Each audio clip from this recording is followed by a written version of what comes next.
This is problem 3.15 for Francois Tardieu's Backgammon Strategic Concepts book from Chapter 3, Playing with or Against a Lone Back Checker. Here's the position where green rolled a 6-5. Our home board's in the bottom right. Look at the two top moves to figure out which one is best and why. We'll also look at some of Tardieu's key points, his expert analysis, getting feedback from XG. Then we'll look at Tardieu's summary, and I modify the position, which raises a few questions. At the end of the video, I'll show you Rainer Birkel's XG to Enki website. Here are the two possible moves we're looking at. One on the left in the yellow, where we're escaping one checker, 24-13. And on the right in blue, strengthening our home board by moving 9-3-8-3.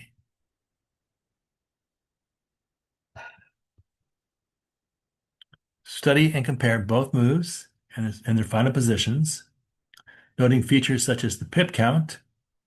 Here we're ahead by 21 pips after the roll, each roll. Keep in mind the relative strengths of each player's board for each position. Things such as the flexibility of the board, timing of each player, how each player's checkers are connected or not. Think about the threats facing each player, the blots that could be hit, or the checkers that could be primed in. Think of which move looks best to you and which move you would make.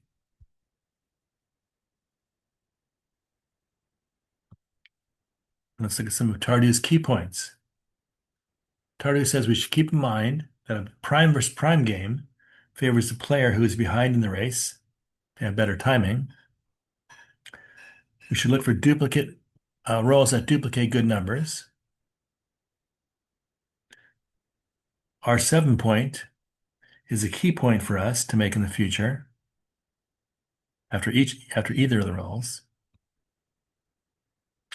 We must be proactive, look ahead, plan ahead, think about the future flexibility and adaptability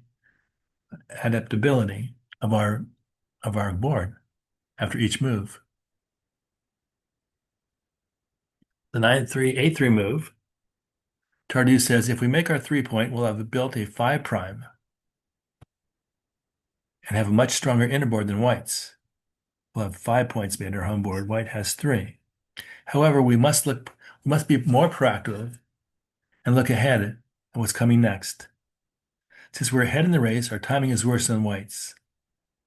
We're ahead by 21 pips, so our timing is worse because we're probably going to end up crunching our board first. Unless we can roll a 6 soon, we're going to run out of timing and collapse our structure. Which is why the roll where we're escaping one of our back checkers, 24-13, is rated the best. Here we'll be leaving 6 shots, but the duplicated 6-1 and 6-2, which will hit us over here, will also make white 7 points. White will have a tough choice to make, whether to hit us if they roll a 6-1 or 6-2, have to choose between either hitting us or making their bar point. We'll still have a better position with only one checker back. And our 7-point, which is key, will be easier to make after this roll. We can make the 7-point with the spares on our midpoint, or the checkers on our 8 and 9 points will all be helpful in making this 7-point. The pressure will now be on white after this move. So Tardieu's key points, we've correctly chosen to race instead of keep playing the prime versus prime game, which would favor our opponent who's behind in the race. We've duplicated shots 6-1 and 6-2. Now white, after leaving this, if white does get a 6-1 or 2-6-2, they'll have to choose between hitting us or making their bar point. We're now more likely to make the 7-point because we got these spares and checkers over here to make the 7-point. And we made a proactive roll, which now keeps the possibility of racing, priming, and blitzing games open for us. Are all in play. But we can play any one of those games now.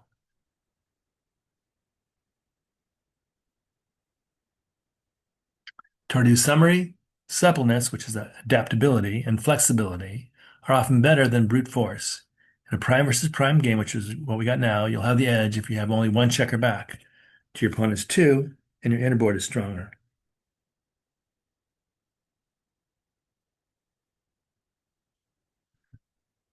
Let's see what happens if we weaken our home board and our prime by moving these two checkers from our 4 point to our 11.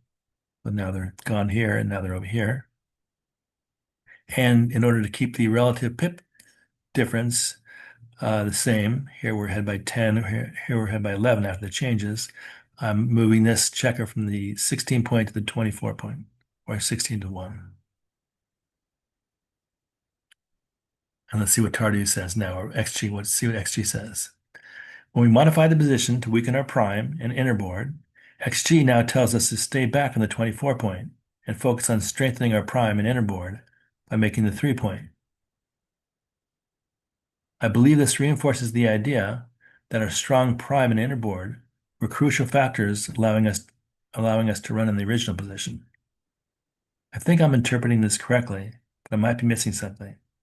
Let me know if you agree or not, or if you have a question or comment. All feedback is welcome. Check out Rainer Birkel's outstanding website, XG to Anki. Rainer offers numerous Anki decks, both free and for sale. I just purchased the Tardieu cards for 20 bucks, and I'm very impressed with them. Here's a sample using this position we just went over. And notice how Rainer's cards have the XG analysis for multiple match scores, not just unlimited in money. You can also add your own notes to any of the cards, which is a great way to turbocharge your backgammon studies.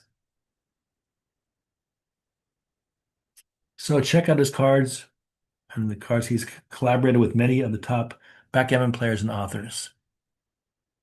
xg to anki.de